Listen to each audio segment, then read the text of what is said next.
Buenos días, nosotros vamos a exponer la capacitación acerca del tema del impuesto sobre la renta. Me presento, mi nombre es Nancy Cázares y asimismo presento a mis demás compañeros. Osiel Dávila, Aglaé Nava, Fátima Martínez, Andrea Moreno y María Carranco. Este tema es de gran importancia para todas las personas físicas y morales debido a que nadie está exento de pagar este impuesto. Hablemos un poco de cómo se clasifica este impuesto antes de comenzar con nuestra capacitación. El ISR en general es general en virtud de que grava todo tipo de ingresos, es directo porque el impuesto no puede ser trasladado a otra persona y es personal porque tiene en consideración la especial situación de los contribuyentes.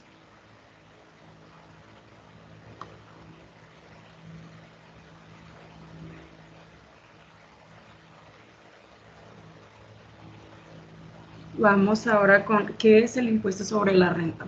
Es una obligación fiscal que tienen que pagar tanto las personas físicas como morales que residen en México y realizan una actividad que les deja ganancias económicas. Si bien el ISR no es muy popular entre la población, es necesario pagarlo para evitar el pago de multas o problemas con las autoridades que puedan escalar de nivel.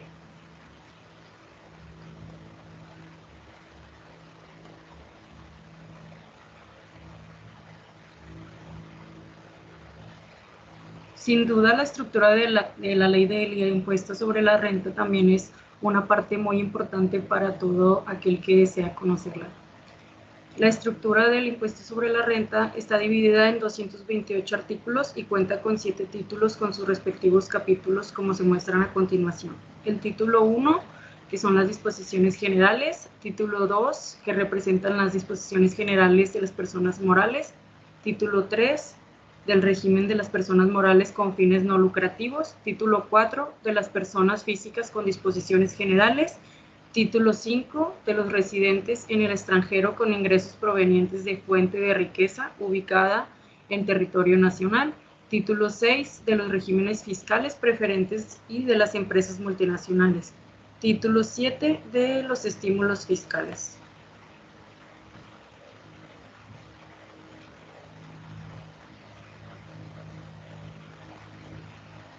¿Qué es la declaración anual?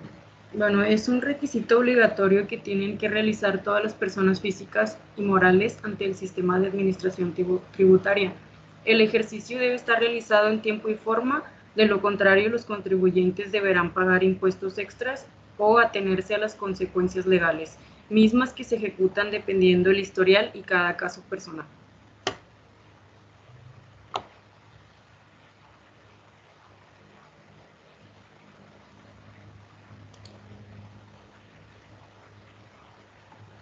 ¿Quiénes deben hacer la declaración anual? Todas las personas que tengan ingresos de más de 400,000 pesos al año, aquellas personas que trabajaron con 2 o más patrones en el mismo año, aún tras no haber rebasado los 400,000 pesos, personas que prestan servicios por salarios a personas que no efectúan retención como organismos internacionales o embajadas, y quienes obtuvieron ingresos por honorarios, actividades empresariales o arrendamientos. A continuación va a seguir mi compañera Aglaé. Buenos días, mi nombre es Aglaé Cantú y les voy a presentar el tema de quiénes están obligados a pagar el impuesto sobre la renta. Como ya se mencionó antes, la ley nos dice que están obligadas todas las personas, ya sean personas físicas o personas morales, y deben presentar el pago ante el SAT. Un ejemplo de quiénes son las personas físicas o morales serían las siguientes: como extranjeros, que pueden ser personas físicas, sociedades mercantiles o sociedades civiles que, sin importar que vivan o estén instaladas dentro o fuera de México, si ellos reciben ingresos de nuestro país y por ello pues están obligados a pagar los impuestos al SAT. Se consideran como residentes en México a las personas físicas, nacionales y extranjeras que tengan su casa habitación en nuestro país, pero además se les considera residente en México a las personas que, aunque tengan su casa habitación en otro país, se encuentren en los siguientes casos: cuando más de la mitad de sus ingresos anuales provengan de México y cuando la matriz o centro de sus actividades profesionales estén en México. Los ingresos que no se consideran de fuente nacional, es decir, que se consideran de fuente extranjera, aunque en algunos casos también por su naturaleza se pueden clasificar como de fuente nacional, y por esto pues lo vemos en la ley.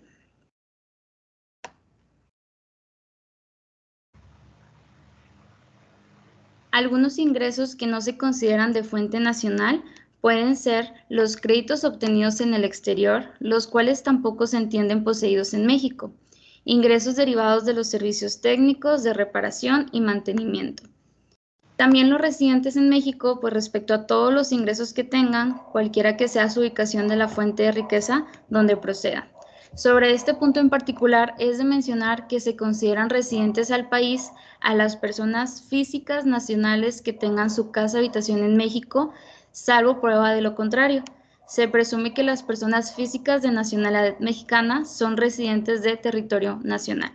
Son considerados de esta manera los que provengan de la explotación de bienes materiales e inmateriales dentro del país y la prestación de servicios dentro de su territorio.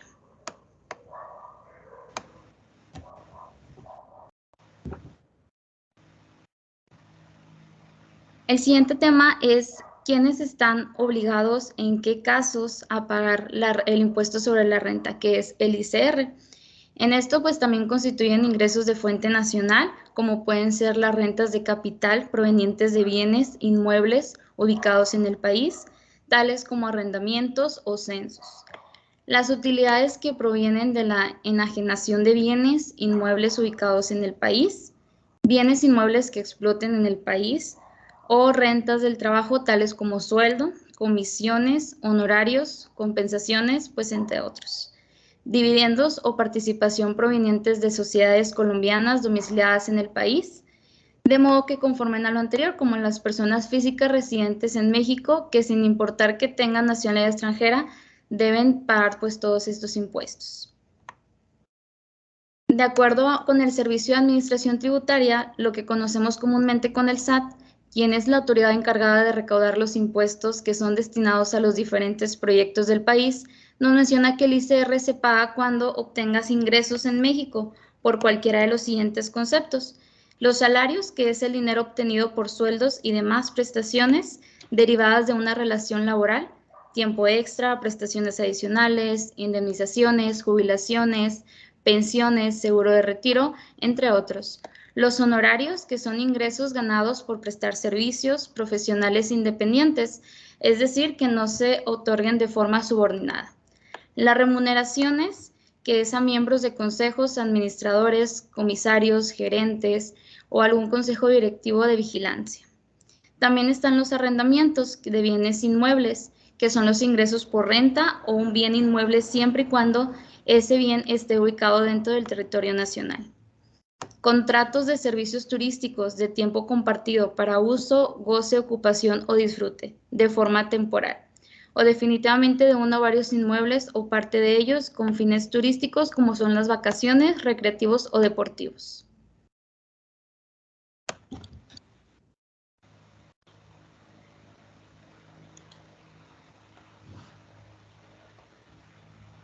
Algunas otras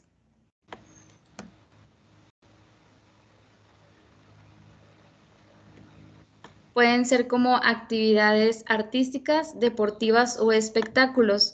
Estos pues son ganancias o ingresos obtenidos por los residentes del extranjero que se lleven a cabo en México como actividades deportivas. Intereses exentos, rendimientos por crédito, rendimientos de la deuda pública también, y algunos premios como pueden ser loterías, rifas, sorteos, juegos de apuesta o concurso de cualquier tipo. La remanencia distribuible de personas morales con fines no lucrativos, la construcción de obras, instalación o mantenimiento de montajes de bienes inmuebles, inspección o supervisión.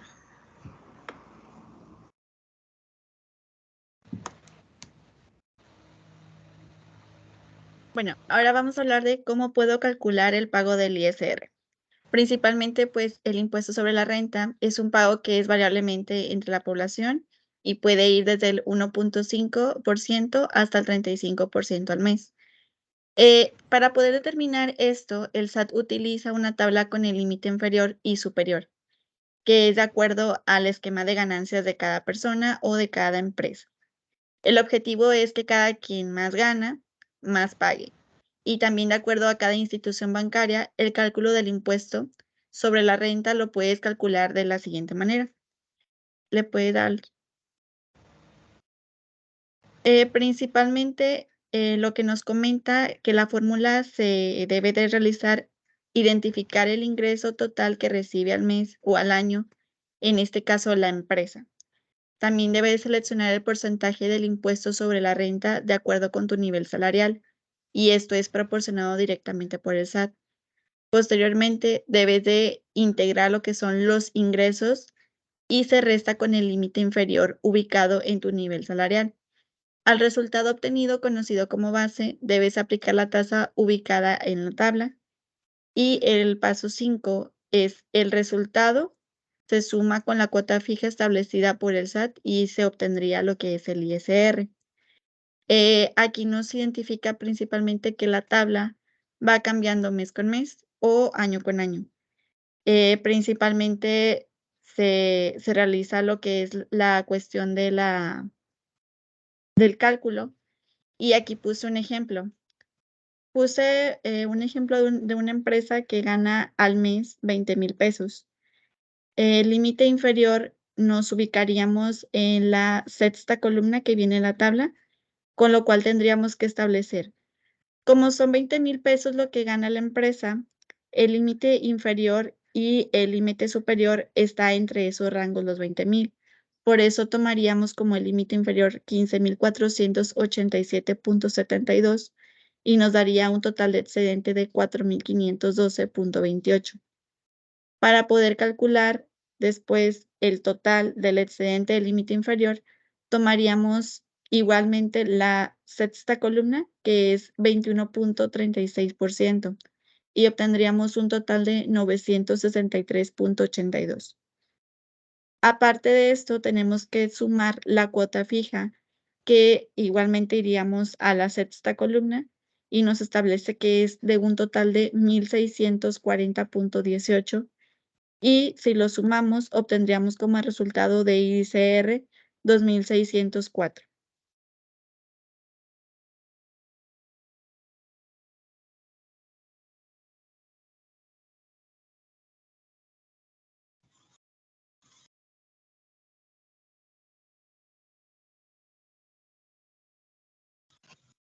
Hola, buenas tardes. Mi nombre es José Cantú y continuando con el tema respecto a la pregunta que viene aquí en la diapositiva, nos dice que si se puede pagar en parcialidades el saldo por la declaración anual. Pues sí, sí se puede, ya que como sabemos, recientemente acaba de pasar el mes en que las personas físicas presentan su declaración anual y a todos los contribuyentes se les da la facilidad de optar por pagar hasta en 6, 12 o 36 parcialidades, siempre y cuando se llene una solicitud previa en la página oficial para que el SAT la pueda autorizar y pues ahora sí proceder con dicha parcialidad. Y recordando que esta solicitud es totalmente gratis en el portal del SAT.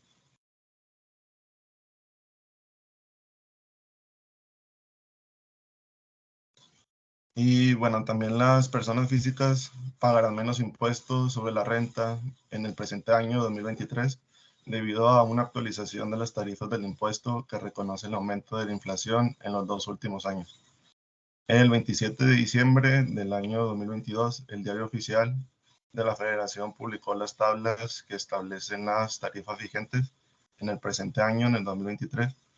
Una de ellas es la tarifa del ISR mensual, que ya fue explicada por una de mis compañeras anteriormente, y la otra sería de los rangos salariales, que se verá y explicará un poco más adelante. Y todo lo antes mencionado está ligado con el artículo 152 de la Ley del Impuesto sobre la Renta, que también señala las tarifas del impuesto deberán actualizarse cuando se alcance una inclinación acumulada superior al 10% desde su última actualización.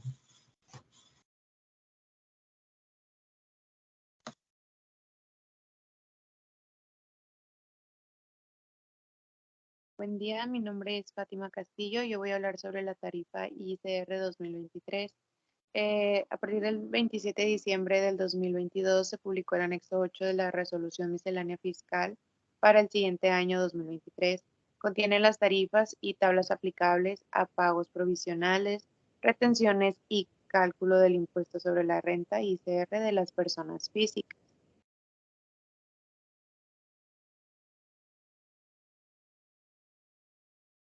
Las cantidades relacionadas con el impuesto en realidad no cambiaron. Lo que cambió es, como ya mencionaban mis compañeros, es los límites por los cuales se incrementa el impuesto, el ICR, pero algunas personas se verán beneficiadas, pues el ICR incrementa o disminuye dependiendo de sus ganancias. A continuación voy a presentar en una tabla el cálculo de los pagos provisionales mensuales durante el 2023.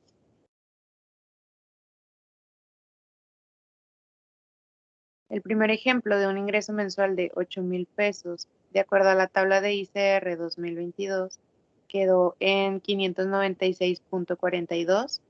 El año 2023 quedó en 553.3. La diferencia es de 43.12 con una reducción de 7.23%. En donde se ve un cambio sería en el ingreso mensual de 15,000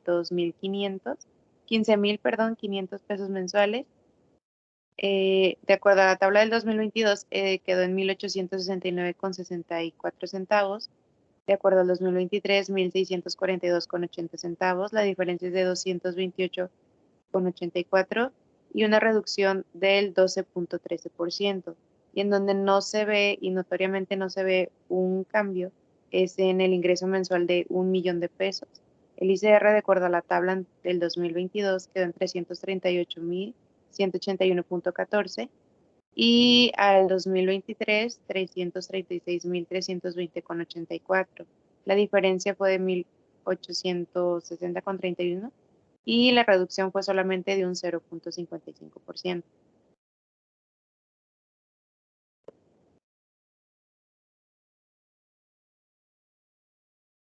Estos datos son importantes porque del total de contribuyentes activos con obligaciones fiscales, el 96% corresponde a personas físicas. De este 96, 78% son del régimen de sueldos y salarios y 18% ejerce actividades de tipo empresarial, profesional, de arrendamiento y el 4% se cataloga en el régimen de personas morales. Todo esto conforme al padrón de contribuyentes al tercer trimestre del 2022 que proporciona el SAT.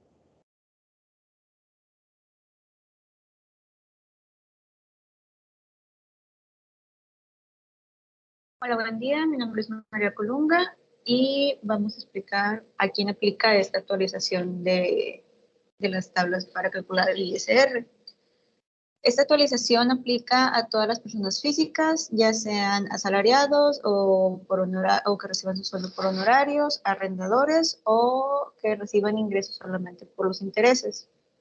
Lo que quiere decir que todas las personas físicas van a tener una reducción de impuestos, con una pequeña excepción de las personas que estén en el nuevo régimen simplificado de confianza, o RECICO, como también se le conoce.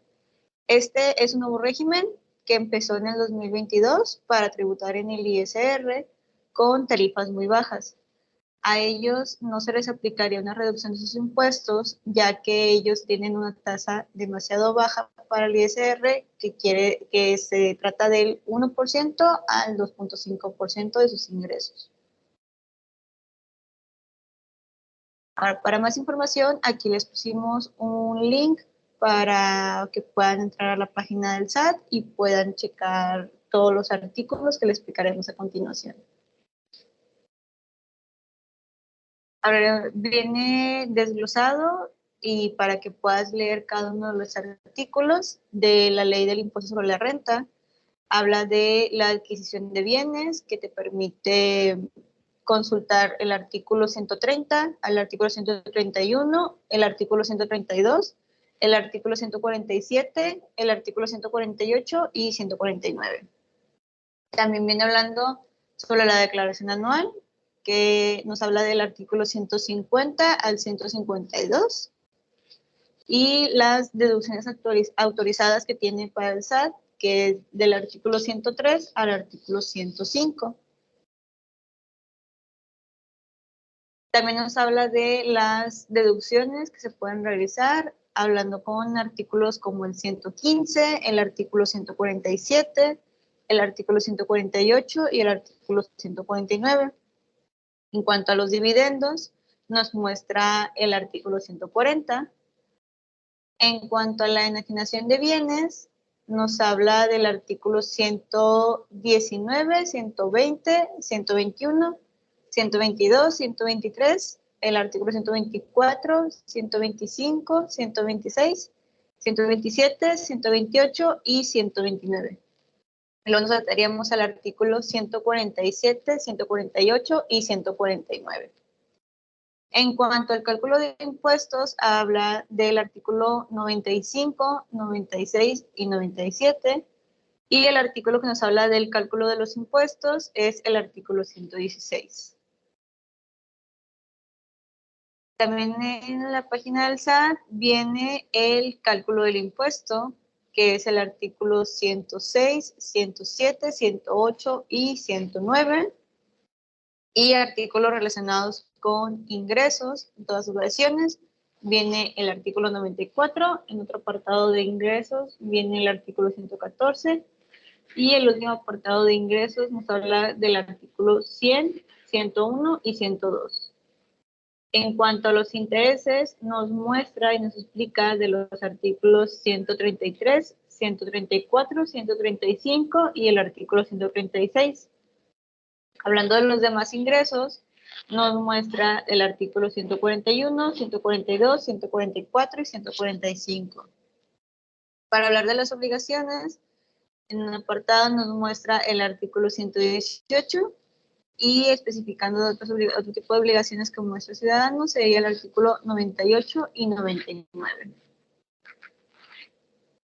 El último apartado de obligaciones nos muestra el artículo 110.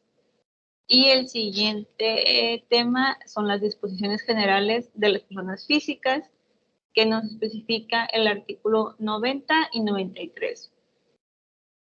Para las disposiciones generales de las personas físicas, estos temas vienen especificados en artículos como el 76, el artículo 90, 91, 92, el artículo 93 y el artículo 99. Para disposiciones generales de personas físicas, habla del artículo 90, 91, 93, 99 y de las disposiciones generales de personas físicas también habla 90, 91 y 92. Todos los apartados vienen en la página que les dejamos aquí en la presentación. Y referido a los premios, en cuanto a su declaración, habla en los artículos 137, 138 y 139. En cuanto a lo del reciclo, que es el régimen simplificado de confianza, nos habla el artículo 113, especificación J, el artículo 113I, 113H, el artículo 113G, el artículo 113F y el artículo 113E. En cuanto a lo de las entidades extranjeras controladas sujetas al REFIPRES, habla en el artículo 176, 177 y 178. En cuanto a ingresos por la enajenación de bienes o prestación de servicios mediante plataformas tecnológicas, nos lo especifica en el artículo 113C, 113B y 113A. Y sería todo por nuestra parte. Esperemos que les haya funcionado esta capacitación, que si tengan alguna duda o aclaración sobre este tema nos puedan contactar. Esperamos que les sirva para su próxima declaración anual y que todo esté correcto con sus impuestos. Como conclusión de este proyecto, los impuestos de México son muy importantes para nuestra vida diaria, ya que con los mismos tenemos gran sustento para las necesidades de la sociedad. Con los mismos se logran cubrir gastos públicos. Los impuestos son prestaciones y por lo regular en dinero al Estado y las demás entidades de derecho público que las mismas reclaman. Tenemos distintos tipos de impuestos en México. Los más importantes son 3, tales como los impuestos federales, impuestos estatales e impuestos municipales, donde se determinan los tipos de impuestos según el régimen fiscal y al que permanezcamos como contribuyentes de persona física. En esto mismo, el Estado debe de promover un desarrollo económico, sobre todo porque a través de esto se pueden influir en los niveles de asignación del ingreso entre la población, ya sea mediante un determinado nivel de tributación a través de gasto social y el cual depende de gran medida del nivel de recaudación logrado. También es importante destacar que a mayores cargos fiscales, menor crecimiento económico y también existirá una menor posibilidad de recaudar mayores impuestos.